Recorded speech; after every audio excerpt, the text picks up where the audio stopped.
Shalom, shalom. All praises to Yahweh, Ba'ashem, Yahweh Shai, Ba'ashem, Rekakadash. Peace and blessings to the hopeful elect, and shalom to the believers, and double honors to the elders at Great Millstone.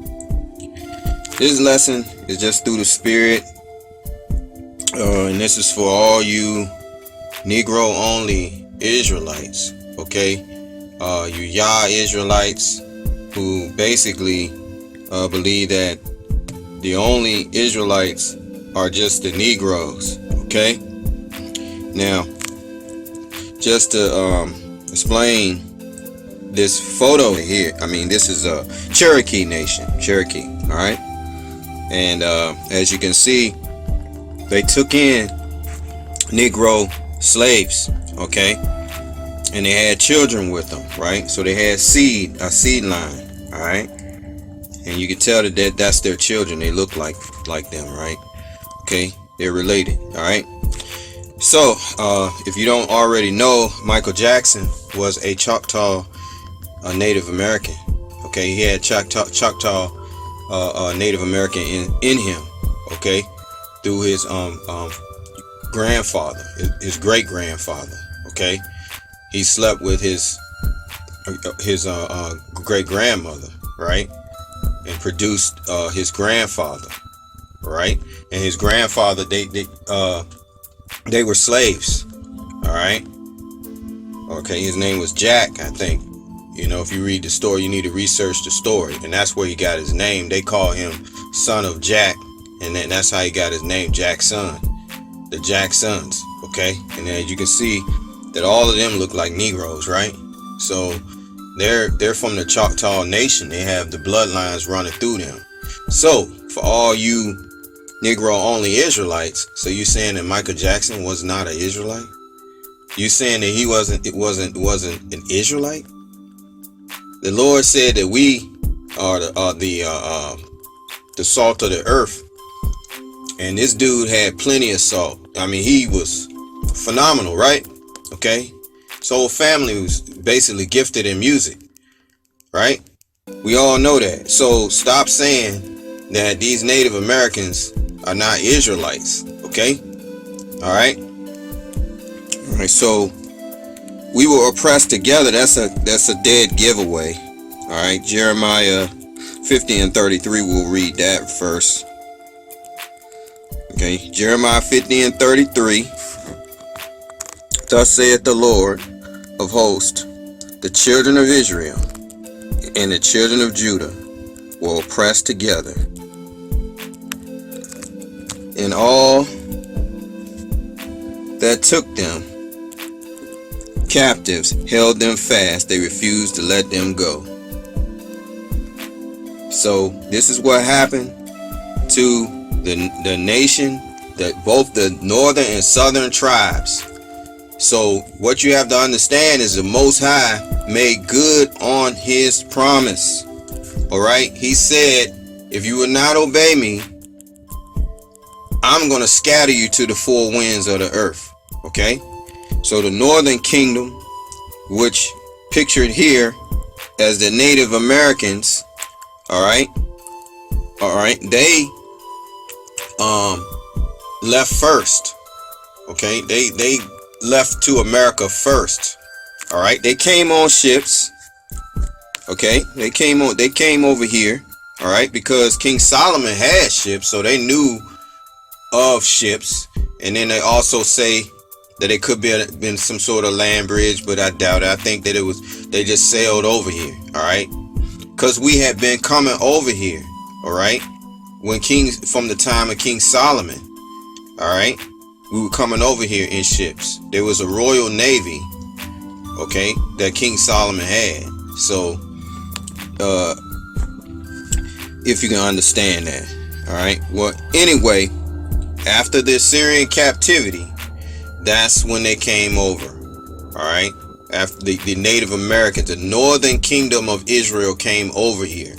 That's why when you talk to a Native American, they always tell you, oh, we always been here. We've been here for thousands of years. That's because they came over here. All right. They came over here. They sailed over here, and they were living here. The Lord allowed them to have this land for a period of time. All right. Okay.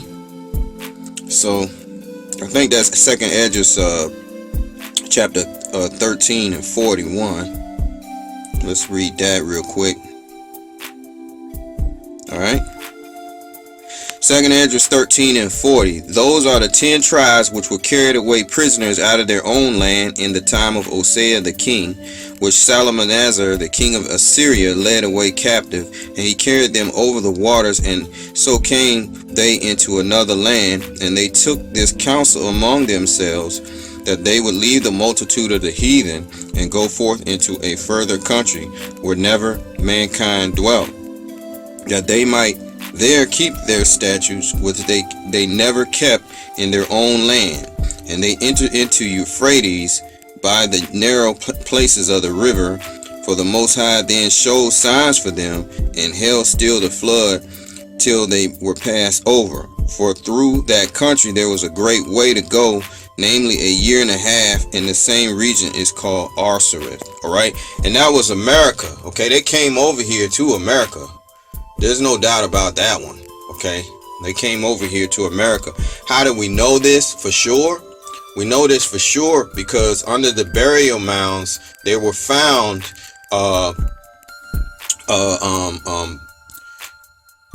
Paleo-Hebrew artifacts of Hebraic language. Okay, all right. You got the there was a box, a stone box with a carving of Moses, picture of Moses on it, and around the box was Paleo-Hebrew. Okay, all right, denoting the Israelites. If you understand that, there's also there's more evidence. I can't think of it right now, but there's also a in Mexico, Los Lunas, Mexico. There's a big stone with Paleo-Hebrew on it that's been there for thousands of years as well. Okay, but there's been various artifacts found.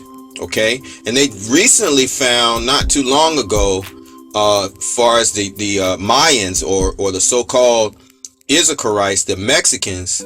All right, they found a slave ship under the river, under the ocean. All right, that is an old Mayan slave ship. Okay, which proves that they were enslaved as well. What you have to understand is the so-called white man enslaved the whole Americas. All right, the whole Americas, all the way, and he also enslaved the southern kingdom of Judah and Yehoiada, in which the Negro was dwelling in and ruling in for 1,000 years. Okay, so what you have to understand is that the Lord sent forth the curses and the punishment against both tribes, Judah and Israel. Okay, he sent forth the punishment to come upon all of them. All right, and that's at Deuteronomy, the 28th chapter, the 28th chapter, the 15th verse. All right, let me get that real quick. And it reads, "But it shall come to pass, if thou wilt not hearken unto the voice of the Lord thy power, to observe to do all his commandments and his statutes which I command thee this day, that all these curses shall come upon thee and overtake thee." And when you look at these curses, you will find that they were in different time periods. Okay, some of them for the tribe of the northern kingdom, and some of them for the southern kingdom. All right, because the Most High is past and future. You know, he can, I mean, he is infinite. So when this was written, this is written by Moses from the mind of the Lord. So these curses pretty much match up to both kingdoms, the northern kingdom of Israel and the southern kingdom of Israel. We can read a few of them here real quick.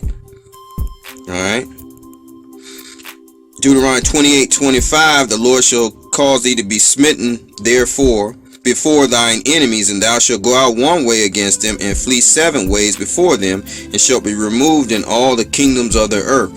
And what happened was the southern kingdom we know about, which is the Negroes, which were taken from the west coast of Africa. They had arrived there from not only that previous captivities, from the Roman captivity in 70 AD. You had the Negroes flee out of Jerusalem into Africa. Okay, so they arrived. They were in Africa and at that time. Okay, after in 70 AD. Okay, so let's read that real quick. Luke, I think it's Luke 21. Okay. All right, so you can understand. All right, these when you read Deuteronomy 28:15, it fits the northern and southern kingdom. It's not all, concurrent. And the Lord Most High, his visions to Moses were based upon the tribes. So it's not all like how do you say it? It's not all conclusive to the southern kingdom, the Negroes, and some of it is through the northern kingdom. All right. Luke 21 and 24. See, this captivity, we've been in four major captivities. The Babylonian captivity, the Persian and Medes, the Greeks, and the Romans. All right. And we're currently still in captivity amongst the Romans. All right. Luke 21 and 24. And they shall fall by the edge of the sword, and shall be led away captive into all nations, and Jerusalem shall be trodden down of the Gentiles until the times of the Gentiles be fulfilled. And there shall be signs in the sun, and in the moon, and in the stars, and upon the earth distressed nations. Okay, but the point being, I went too far, is Luke 21:24. And they shall fall by the edge of the sword, and shall be led away captive into all nations, and Jerusalem shall be trodden down of the Gentiles till the time of the Gentiles be fulfilled. What you have to understand is that is when the Lord brought forth judgment upon the southern kingdom. Okay, the northern kingdom was already in America. Okay, when this happened in 70 AD. All right, they were already in America. In 70 AD, the southern kingdom was the last kingdom residing in Jerusalem. Okay, all right, the Negroes, West Indians, all right, all of us, all Negroes were there. Okay, that were residing. They were residing in Jerusalem. Yahushua was in captivity when he was living on earth. He was in captivity under the Romans. All right. Okay, he had to give to Caesar that which is to give to Caesar. You remember that scripture, right? Okay, so basically, we've been in captivity these 4 times. That's the reason why Yahushua came. All right, to restore the covenant, to bring people back to serving the Most High in a righteous way. All right, and not be over righteous, because we could not be saved through the law. We had to be saved through the shedding of his blood. All right, the law can't save us, but to break the law will bring forth death. All right, the law of sacrifice is the only thing done away with, because he sacrificed his life, if you can understand that. But the point being is that before the Lord gave a commission for us to flee when we seen the Roman armies. Okay, and I think it's in here. Okay, let me read it. Here it is at 20, Luke 21 and 20. He told the Negroes, okay, that were ruling over there in Judea. All right. He said, Luke 21 and 20, and when ye shall see Jerusalem compassed with armies, then know that the desolation is nigh. Okay. Then let them which are in Judea flee to the mountains, and let them which are in the midst of it depart out, and let them not let not them that are in the countries enter therein too. For these be the days of vengeance, that all things which are written may be fulfilled. Okay, so the Lord was warning the people that if you don't get the hell out of here, okay, when these armies surround the city, you're gonna die in the city. So you might want to flee out of here and go anywhere else but in the city. All right, and so what happened? They fled into Africa. Okay, so that's how we winded up in Africa and all those places. A lot of them, on the west coast, we settled on the west coast of Africa. A lot of the Jews, the Yahudah, that's in Paleo Hebrew. Judah is, in regular translation, right? So, what you're seeing here is a northern kingdom and the southern kingdom sharing seed together, okay, in this image here. All right, and we're all Israelites. The seed lines run through the Americas. Okay, there were over 400,000 of Judah, okay, Negroes that were sent to Brazil. Okay, all right. Of course, they had sex with a lot of those women that are over there in Brazil. The seed line passed down to their children. Do you understand that? Through the seed line of the fathers. So it ain't about skin color, but you do have to ask a person, where's your father? Where's your father ancestry at? Okay, that's what we ask people. Okay, because it may go back to the Israelites. You understand? Even if the person's real light or almost a white looking person, you have to ask that question. All right, because we know that in 4 generations the Lord is judging in 4 generations.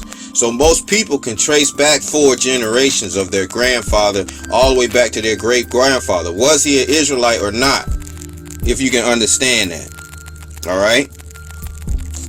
Just like I told you, Michael Jackson's, I think his great grandfather was a Choctaw Native American. All right. We know his mother was a Negro. All right. His great grandmother. All right. So, but you can look that up yourself. I don't have that information in front of me, but I know of it. Okay. All right. So we are all Israelites. Okay. They deceived all of us, and that's why it's so hard to get these Christians to repent, because they brought the Jesuit priests over and established deception by force on both of us. They oppressed both tribes. All right. Okay. Revelations 20, and we'll start from 1. And I saw an angel come down from heaven, having the key of the bottomless pit and a great chain in his hand. All right. The angel, we have Yahushua and the Elohim, the powers. Okay. Elohim being the powers of angels, and Yahushua, all right, came down to heaven with the key. He has the key to open your understanding and shutteth your understanding. All right. And what he did, he came down to the Roman Empire and shut them down from rulership. All right. If you can kind of understand that. Let me see, can I find real quick for you to understand that. Revelation 3:7. And the angel of the church in Philadelphia write, these things saith he that is holy, he that is true, he that has the key of David, he that openeth, and no man shutteth, and shutteth, and no man open. See, he can open up your understanding to this truth. He can seal you up and make you a damn fool. Okay, and that's why you have to love the Lord. And that's what he did to Esau, Edom, and the Romans. All right, let's go back. And what he did was he dumbed them down. All right, around 193 AD, they came out of power. The so-called Greco-Romans, the so-called white man, the Edomites. All right, if you look up the wild men of Europe, you'll see them with hairy bodies all over. Okay, the Lord smitten them with no understanding and wisdom at that time.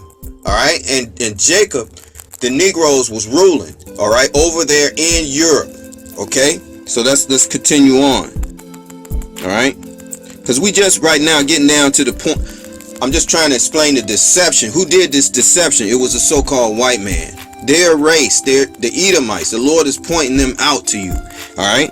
And I saw an angel come down from heaven, having the key of the bottomless pit and a great chain in his hand. And he laid hold on the dragon, that old serpent, which is the devil and Satan, and bound him 1,000 years. That 1,000-year period from 300 AD on up to the 1300s AD. Okay. That's how long he had his wisdom taken away. All right. And cast him into the bottomless pit. The bottomless pit is Europe. They cannot have no resources. If you recall, that's the reason why Columbus came over to the New World, right? For resources, right? All right. That's why. Okay. And he laid hold the dragon, that old serpent, which is the devil and Satan, bound him 1,000 years and cast him into the bottomless pit of Europe and shut him up and set a seal upon him. We read about the Lord has a key. He can open and shut a few. All right. Okay. And set a seal upon him, that he should deceive the nations no more, till the 1,000 years should be fulfilled, and after that he must be loosed a little season. All right, so we're in that little season, because as of the 1300s, they came back into power and started conquering the Negroes that were ruling in Europe. Okay, all right, that have been ruling for 1,000 years. All right, and then we're gonna get to the point, verse 7. What did they do when they began rulership? Okay.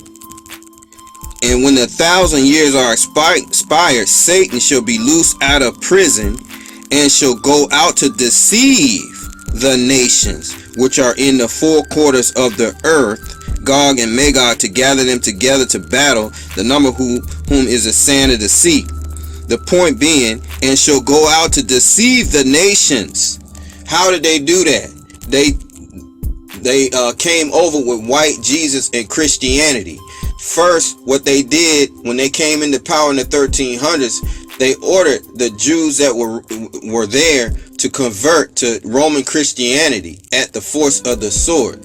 All who refused were put to death, or they went through an inquisition, which was a trial, and they were executed and tortured. Okay, the children were the ones who were sent to the west coast of Africa.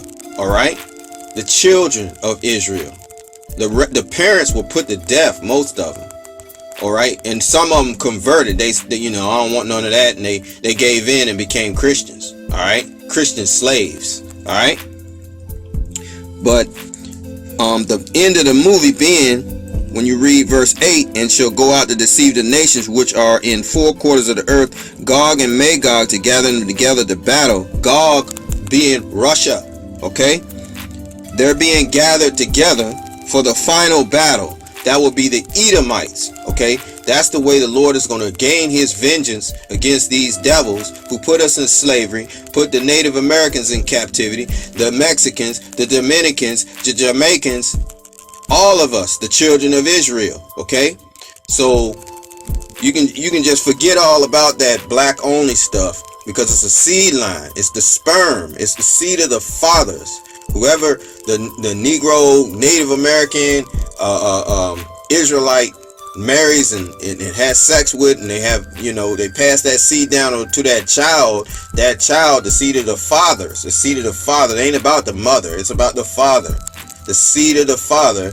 When that child is born, he's an Israelite, but it's up to the Lord to open and shut of his understanding. All right, as we read in Revelation 3 and verses 7, it's up to the Lord to open up his understanding when the word is preached. If they hear it and can receive it, then maybe the Lord will sup with them. But that's how it works, and that's why we go out on the highways and hedges and preach this word, to gather the elect back in spirit and truth. All right, We're not here for everybody, because everybody ain't going to get it because they don't have the spirit on them. The Lord has to sup with you.